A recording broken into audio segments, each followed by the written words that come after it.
Hi friends. విభీషణుడు ధర్మ మార్గంలోనే నడిచిన ధర్మబద్ధుడు. రాక్షసులైన రావణాసురుడు కుంభకర్ణుడు యొక్క సోదరుడైనప్పటికీ, అలాగే రాక్షస వంశంలో జన్మించినప్పటికీ విభీషణుడు ధర్మాత్ముడు కాబట్టే రామదూతగా శ్రీరామచంద్రుని అనుగ్రహాన్ని పొందగలిగాడు. విభీషణుడు ఎంతో ఘోరమైన తపస్సు చేసి బ్రహ్మ నుండి ఎన్నో వరాలు పొందాడు. లంకలో రావణాసురుడు ఎన్నో పాపాలు చేస్తుంటే విభీషణుడు మాత్రం రామనామాన్ని జపిస్తూ సంతోషంగా జీవించేవాడు. ఇదంతా రామాయణం నాటి ప్రస్తావనలని మనకు తెలుసు. కానీ విభీషణుడు మహాభారతంలో కూడా ఉన్నాడని మనలో కొంతమందికి మాత్రమే తెలుసు. అసలు విభీషణుడు మహాభారత కాలంలో కూడా ఉన్నాడా? పాండవులకు విభీషణునికి గల సంబంధం ఏమిటి? విభీషణుణ్ణి పాండవులు ఎలా ఎదుర్కొన్నారు? శ్రీకృష్ణుడు విభీషణుడు గురించి పాండవులకు ఏం చెప్పాడు? ఇలాంటి సందేహాలన్నింటికీ సమాధానాలు ఈ వీడియోలో తెలుసుకుందాం. వీడియో చూస్తున్న వారిలో ఎవరైనా శ్రీకృష్ణుని భక్తులు ఉన్నట్లయితే తప్పకుండా జై శ్రీకృష్ణ అని కామెంట్ చేయండి. అంతకంటే ముందు ఎవరైనా మన ఛానల్ ని ఫస్ట్ టైం చూస్తుంటే ప్లీజ్ సబ్స్క్రైబ్ చేసుకోండి. అలాగే ఈ వీడియోని తప్పకుండా లైక్ చేయండి. మీ ఒక్క లైక్ మాకెంతో సపోర్ట్ నిస్తుంది. రామాయణం అంటే మనకు గుర్తొచ్చేది రాముడు, సీత, లక్ష్మణుడు, హనుమంతుడు, రావణాసురుడు లాంటి వారే కాకుండా ఇంకా చాలా ప్రధాన పాత్రలు ఉన్నాయి. అలాంటి పాత్రల్లో విభీషణుడు కూడా ఒకరు. విష్ణువ ఋషికి కైకసికి 4 సంతానం. వారే రావణాసురుడు, కుంభకర్ణుడు, విభీషణుడు మరియు శూర్పణఖ.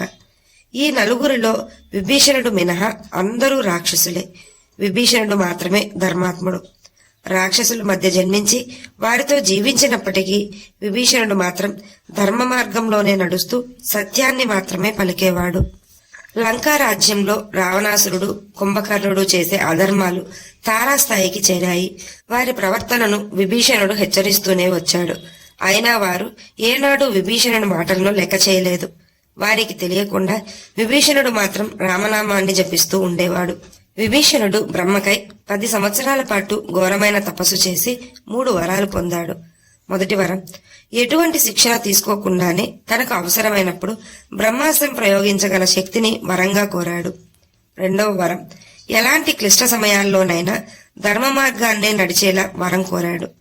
మూడవ వరం, విభీషణుడు కోరకుండానే అతని తపస్సుకు మెచ్చి నువ్వు శాశ్వత కీర్తిని పొందుతావు అంటూ వరాన్ని ప్రసాదించాడు బ్రహ్మ. సోదరులైన రావణాసురుణ్ణి, కుంభకర్ణుణ్ణి ఎప్పటికప్పుడు వారు చేసే అధర్మాలను ఖండిస్తూనే ఉండేవాడు విభీషణుడు ప్రజా సంక్షేమం గురించే ఎక్కువగా ఆలోచించేవాడు. రావణాసురుడు సీతను అపహరించి లంకకు తీసుకొచ్చినప్పుడు కూడా విభీషణుడు తన అన్న అయిన రావణాసురుడు చేసేది తప్పని ఎంతగానో వారించాడు. హనుమంతుడు సీతమ్మ తల్లిని వెతుక్కుంటూ లంకకు వచ్చినప్పుడు రావణుడు హనుమంతుణ్ణి చంపేయమని ఆజ్ఞాపిస్తాడు. కాని విభీషణుడు అడ్డుకుంటాడు. హనుమంతుడు దూతగా వచ్చాడు. అలా దూతగా వచ్చిన వారిని చంపడం దుర్మార్గం అంటూ రావణుణ్ణి హెచ్చరించాడు. దాంతో హనుమంతుణ్ణి వదిలేస్తారు. ఆ తర్వాత కూడా చాలాసార్లు రావణుణ్ణి హెచ్చరించాడు విభీషణుడు. స్త్రీ వల్లే కీర్తి ప్రతిష్టలు, గౌరవం, ధనం వస్తాయి. కాని స్త్రీ వల్లే అవన్నీ కూడా నాశనం అయ్యే అవకాశం ఉంది.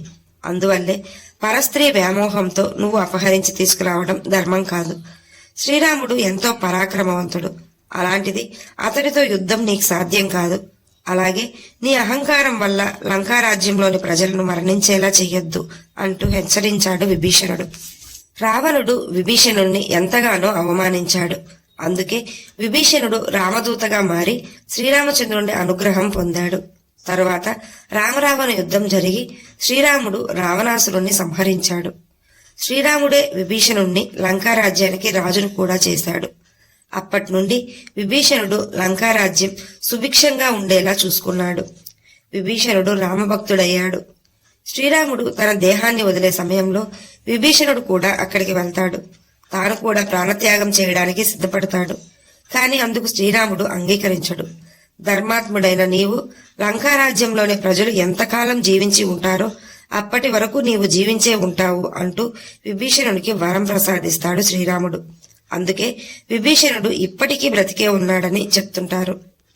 అలా 10,000 సంవత్సరాల వరకు విభీషణుడు లంకారాజ్యాన్ని పరిపాలిస్తూ వచ్చాడు.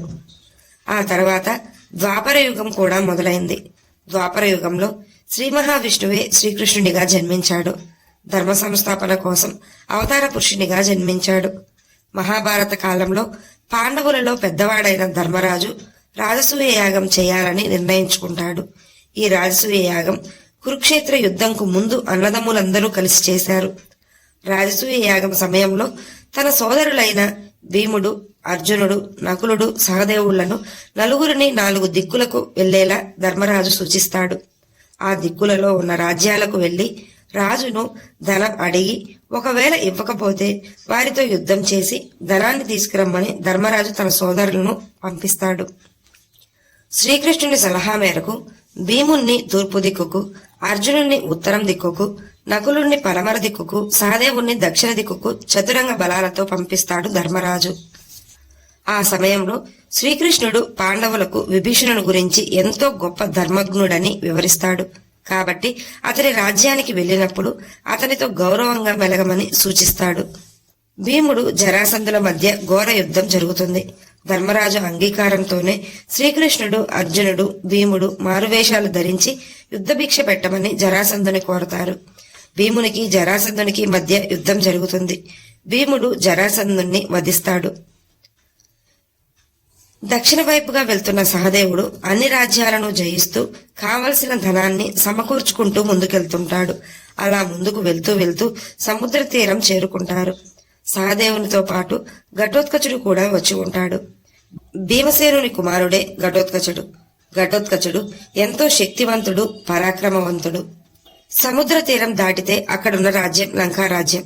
లంకారాజ్యం అంటే రావణాసురుడి సంపన్న రాజ్యం. లంకారాజ్యం ఎంతో సంపదతో ప్రజలు ఎంతో సంతోషంగా సుభిక్షంగా జీవిస్తుండేవారు. సహదేవుడు ఘటోత్కచునితో, నువ్వు వెళ్లి లంకారాజ్యంలోని రాజును సంప్రదించి మనం వచ్చిన పని గురించి చెప్పు, వారు ఇచ్చిన సంపదను తీసుకొని రమ్మని చెప్తాడు. అలాగే ఆ లంకారాజ్యాన్ని రావణుని మరణం తర్వాత అతని సోదరుడైన విభీషణుడు పరిపాలిస్తున్నాడు.